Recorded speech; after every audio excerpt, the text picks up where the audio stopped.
ભાઈઓ, જ્યારે મહાભારતની સિરિયલ ચાલતી હતી ત્યારે તમે મહાભારતની સિરિયલ પણ જોઈ હશે. મહાભારત ઘણા ભાઈઓએ વાંચ્યું પણ હશે અને ઘણાએ સાંભળ્યું પણ હશે.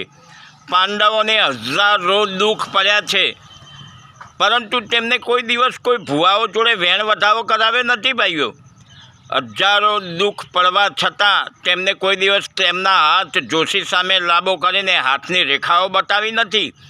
અને જ્યાં સુધી જોશીનો સવાલ છે, તેમના ભાઈ સદૈવ પોતે જોશી હતા, પણ પાંડવોએ કોઈ દિવસ તેમને પણ પૂછ્યું નથી કે આ બધા કષ્ટો કેમ પડે છે. ભાઈઓ, કષ્ટોનો સામનો કર્યો છે તેમને. કોઈ દિવસ ભુવાઓને બોલાવ્યા નથી, ભુવાઓ જોડે દાણા જોવરાવ્યા નથી. પણ તે પછી સાબિત થાય છે કે દેવાળા ભોપાળા તે ખોટા હોય છે, તેનાથી કંઈ ફાયદો થતો નથી.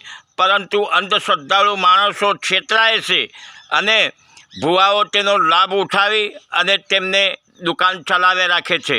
એક ધંધો બનાવી દીધો છે ભુવાઓએ. સાચું સમજાવતા નથી લોકોને.